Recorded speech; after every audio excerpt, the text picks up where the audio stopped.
Tim Ferriss is one of the most influential entrepreneurs in the world, and his book, The 4-Hour Workweek, influenced how millions of founders think about time, leverage, and building businesses that don't rely on them. He certainly influenced me throughout my journey, and while most people think that his advice applies to lifestyle design, it's actually a blueprint for e-commerce founders to scale and run a business that doesn't rely on them. I built my own 7-figure e-commerce brand using these principles, and today I help other founders remove themselves from daily operations while still scaling their businesses. And what I realize is this: Tim Ferriss's lessons aren't about working less. They're about building businesses that don't require you to be involved in everything.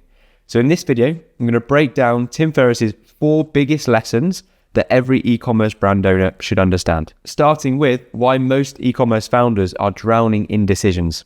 I find that weekly architecture for me, and I'm not the only person who does this, there's some very well-known tech CEOs who also do this, is scaffolding that is a little more helpful than having very tight parameters on a daily basis, because you're going to have unexpected events.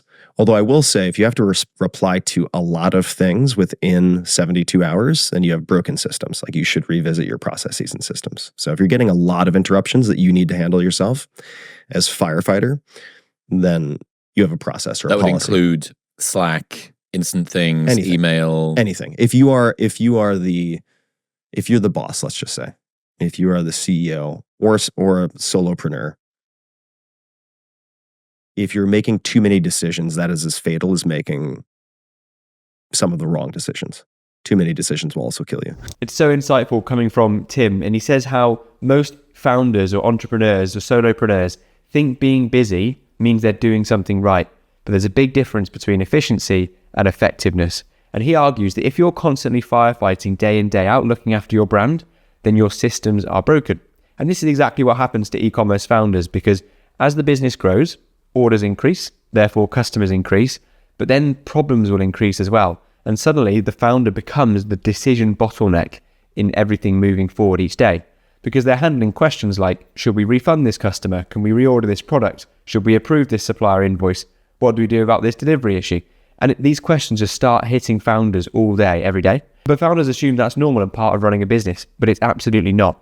If you're handling all these questions day to day, it means that you have no decision systems. In scalable e-commerce companies, the customer support teams follows the refund frameworks, the operation team follows inventory thresholds, the marketing team are following testing frameworks, which means that decisions can happen without the founder getting involved and being the bottleneck for everything in the business. Because ultimately, if every decision involves you, the businesses can't scale. You become the bottleneck in the business, and it clogs the growth of that business. So once founders are able to remove themselves from this decision overload, they can unlock something that's incredibly valuable. And that is time to focus on high leverage work, which brings us nicely onto lesson 2 from Tim Ferriss's philosophy.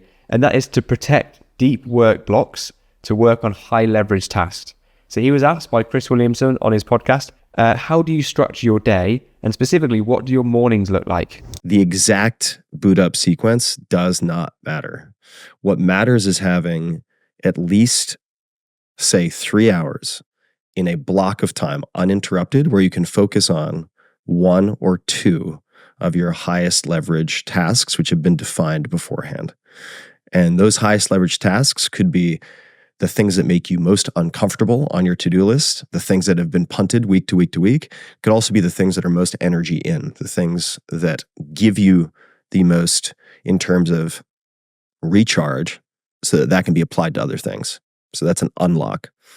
And having uninterrupted blocks of time. That's it. If you can single task for 2 to 3 hours a day, it sounds ridiculous, but you are going to be ahead of 90% of the population. This clip for me shows me why a lot of e-commerce founders waste their opportunity to build a freedom lifestyle, because they finally free themselves from the day-to-day, but then they just spend their time reacting to Slack or emails or small tasks. Ultimately, the founder's job is to do the high leverage work in the business. Things like actually identify winning product strategies or improving supplier margins or developing creative angles. These decisions are things that actually drive more revenue for the business, but they require uninterrupted thinking to be able to get into that deep flow state to make these decisions that really push the business. And if you're constantly being interrupted by Slack or email or team questions, you can't get into that focus mode to make big things happen in your business. And so if you think about how much time you're spending in your business, how much of it is actually reactive time, reacting to things that are happening day to day, and how much of your time is proactive, pushing the business forward and actually working on the needle moving activities. If you think you're spending a lot of time in reactive work, then that is a big opportunity for you to allocate time to get into deep work, put systems in place so that you're not constantly firefighting and reacting all day. Because sometimes the best way to build systems is to remove yourself completely from the business, which is something that Tim Ferriss talks about a lot, which brings us on to lesson 3, and that is to force your business to be able to run without you. This is one of my favorite lessons from Tim Ferriss, and people will recognize it. It's all about mini retirements, and it forces your systems to work rather than you having to. My most critical regular practice that helps me with systems and policies and making single decisions that avoid 1,000 separate decisions is taking mini retirements, which is an old concept, something I've practiced for a long time. People might recognize it from the 4-hour work week, but it is, in brief, scheduling 3 to 4 weeks of effectively being offline, doing something, having very tight parameters on your access to anything digital or work related. And if you do that, you have to set up systems and policies that will persist after you return. So your business and your life will be better off after you have done this. Now, I'm aware it sounds quite extreme to be able to step away from your business completely, but it's actually one of the fastest ways to build a scalable business. Because the moment you remove yourself, you're instantly going to find out what breaks. You'll discover which processes aren't documented, which tasks depend on you, which decisions can only be made if you're there to make them. What is it that just exists in your head and isn't down in the business for somebody else to operate? And that information is incredibly valuable for your business. If you've got big goals of scaling your business or perhaps exiting it one day, an investor is not going to buy a business that's founder dependent. So the quicker you can find out where it's dependent on you, the better. And remember, ultimately, if your business relies on you completely for the running of it day to day, it's not really a business, it's more of a job, and you've got employees as well. So one of the benchmarks that I use with e-commerce founders is simple, is can your business run without you if you were to disappear for 30 days? If the answer is no, there's still work to do. There's systems to implement, and we need to remove you as the bottleneck for the growth. But once the systems are in place and are working, there is still one final lesson that Tim shared that most founders overlook, and that is to dream big, but ultimately to still be able to define your very next action towards that dream. Because what I saw in my own business, when I built my 7-figure brand, and I now can run it in under an hour a week, and also I'm working with other founders and freeing them from the operations so they can scale their brands. Your job as a founder changes once you remove yourself from the day-to-day operations. You're no longer doing the busy work day to day, but we're actually thinking bigger. And we need to turn those big ideas into execution. It's often less crowded to aim for the home runs than it is to aim for the base hits.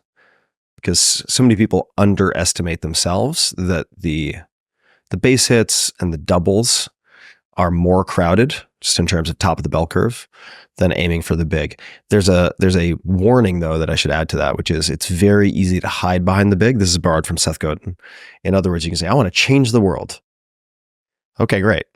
But then on a day-to-day, week-to-week, month-to-month basis, what does that mean you're actually doing? What is your next physical action for that? So that is a key lesson there. It's about dreaming big, but if you can't decide what is the next action, the next physical action you can take to get towards it, then it is just a dream. So we need to turn things into an actual day-to-day plan. So you'll say things to yourself like, I want to build $100 million company, or I want to dominate the niche that I'm in, or we want to become the biggest retailer in the space.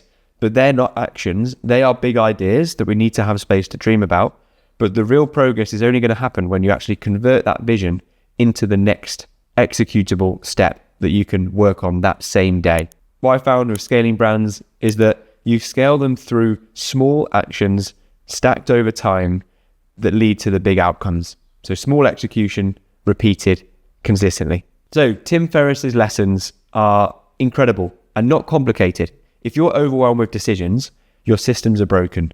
You need to protect uninterrupted time for high leverage work. You need to force your business to be able to run without you. And ultimately, design a life for yourself that's actually worth the freedom that you're building. Because the goal of entrepreneurship is not just to build revenue. It's not to build a prison for yourself and handcuffs and pull yourself into a business that you feel stressed out about day to day. It's to build a business that doesn't require you every day to run it. So you can work on the proactive things that light you up every day and your business can scale because you're focused on things that actually move the needle. So if you enjoyed this video, let me know, because I can break down the philosophy of more incredible entrepreneurs with future videos. So subscribe for that, and I'll catch you in the next video.